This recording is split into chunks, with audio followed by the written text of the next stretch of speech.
Guys, அஸ்ஸலாமு அலைக்கும். Welcome to our channel. எல்லோரும் எப்படி இருக்கீங்க?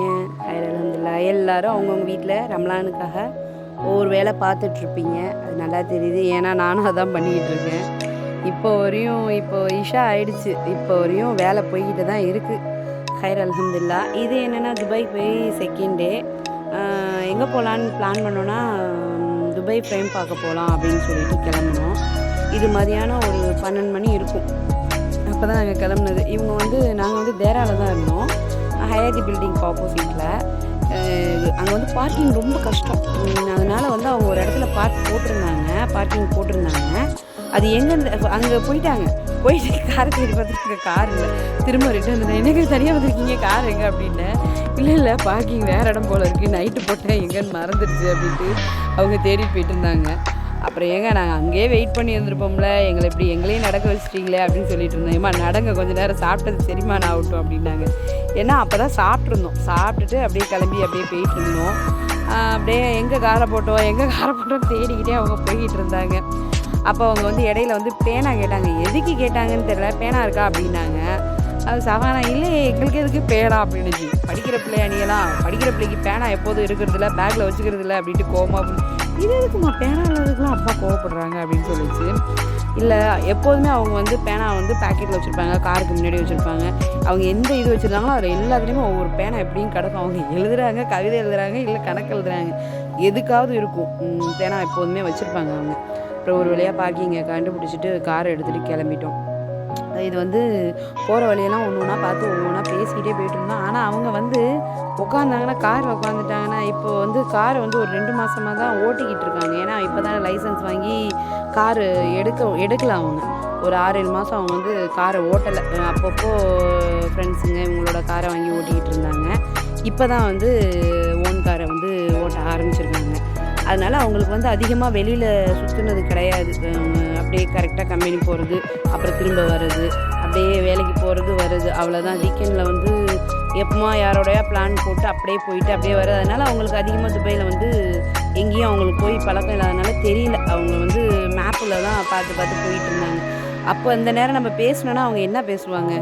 மேப்பை பார்க்குறதா, எங்கள்கிட்ட பேசுகிறதா? நாங்கள் ஒன்று பேசுகிறோம், என்னடா அது உருன்னு சவுண்டு வருதுன்னு நானும் சப்பானா உட்காந்துருந்தது நல்லதுக்கா கெட்டதுக்கா அப்படின்ட்டு. ஏன்னா ஃபஸ்ட் டே ஃபுல்லாகவே என் பாப்பா அவள் தான் உட்காந்துருந்தான். அவங்க பக்கத்தில் உட்காந்துட்டு நல்லா பேசிட்டு சிரிச்சுட்டு வந்துட்டு இருந்தான். மறந்துடாம்மா நீங்கள் உட்காருங்கம்மா அப்படின்னு ஜாலியாக சொன்னான்.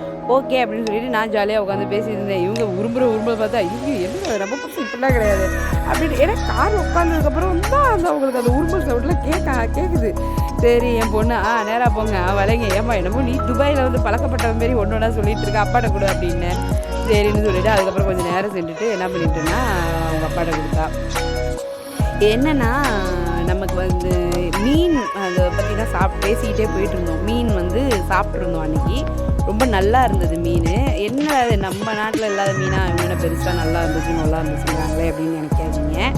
இந்த போட்டை பற்றியும் பேசிட்டே போனோம். இங்கே இந்த போட்லாம் பார்த்துட்டு பாப்பா ஒவ்வொன்றும் பெரிய பெரிய கப்பல் மாரிலாம் நின்றுது. இது நானும் இப்போ தான் ஃபஸ்ட் டைம் நான் இந்த ஏரியாலாம் வர்றேன். நானும் இப்போ தான் பார்க்குறேன். நாங்கள் முன்னாடி ஷார்ஜாவில் இருந்தனால அதிகமாக நான் இந்த பக்கம் வந்ததில்லை. நைட்டில் வருவோம், அது இந்த பக்கம் வந்ததில்லாதனால எனக்கு தெரியல. அதை பற்றி நிறைய போட்ஸ் இருந்தது. அது இன்னொரு வீடியோவில் கூட இருக்குது. அதை பற்றி பேசிக்கிட்டு, அப்புறம் மீன் அதை பற்றி பேசிக்கிட்டு, சாப்பிட்டதை பற்றி பேசிக்கிட்டு அப்படியே போயிட்டுருந்தோம். அப்புறம் இது வந்து பார்க்கிங் ஏரியாவில் வந்து அவங்க வந்து பார்க் பண்ணுறாங்க. திரும்பவும் இல்லை, நம்ம தப்பாக ஏதாவது வேறு இடத்துல பார்க் பண்ணுறோமோ என்னமோ தெரியல, திரும்ப ரிட்டன் எடுத்துகிட்டு திரும்பவும் போகிறாங்க. அப்புறம் திரும்ப ஒரு இடத்துல பார்க் பண்ணாங்க. ஏன்னா ஒரு பயம், ஏதாவது ஒன்றுனா நமக்கு ஃபைன் போட்டுருவாங்களோ அப்படிங்கிற ஒரு பயம் அவங்களுக்கு இருந்துகிட்டே இருந்தது. அப்புறம் சரி நாங்கள் இங்கே இதெல்லாம் பார்க்கிங் தான், இங்கே போடுங்க அங்கே போடுங்க அப்படின்ட்டு பெரிய இது கொஞ்சமாக நான் காமிச்சிருக்கேன் வீடியோவை. ஆனால் நாங்கள் பண்ணுற அலப்பறையோ அவர் கடுப்பாகிறாரு. இவன் வாயை வச்சுட்டு சும்மாவே இருக்க மாட்டேங்கிறாள், நம்மளை பாடாப்படுத்தி எடுக்கிறாள் அப்படின்ட்டு. இப்போ கரெக்டாக மணி பார்த்திங்கன்னா 12:55 என்னமோ தான் போயிட்டுருக்கு. இன்னும் ஒன்று கூட ஆகலை. அங்கே பக்கத்தில் இருக்கிற பார்க்குக்கு தான் நாங்கள் போனோம். ஏன்னா ஈவினிங் போல், அதாவது நாங்கள் வந்து 5:30க்கு மேலே நாங்கள் வந்து குளோபல் வில்லேஜ் போகலாம் அப்படின்னு சொல்லி டிக்கெட் வந்து புக் பண்ணிட்டோம். அவங்க மேனேஜர் வந்து புக் பண்ணிட்டாங்க. அப்போ அப்படிங்கிறனால சரி நம்ம அதுக்கு போகணும். அப்போ அது வரையும் நம்ம இங்கே போயிட்டு சுற்றிட்டு இது பண்ணிகிட்டு இருக்கலாம் அப்படின்ட்டு. என்னடா அது பைத்தியமாக இதுங்க, மதியானம் 1 மணிக்கு போகுதுங்களே அப்படின்னு நீங்கள் நினைக்கலாம்.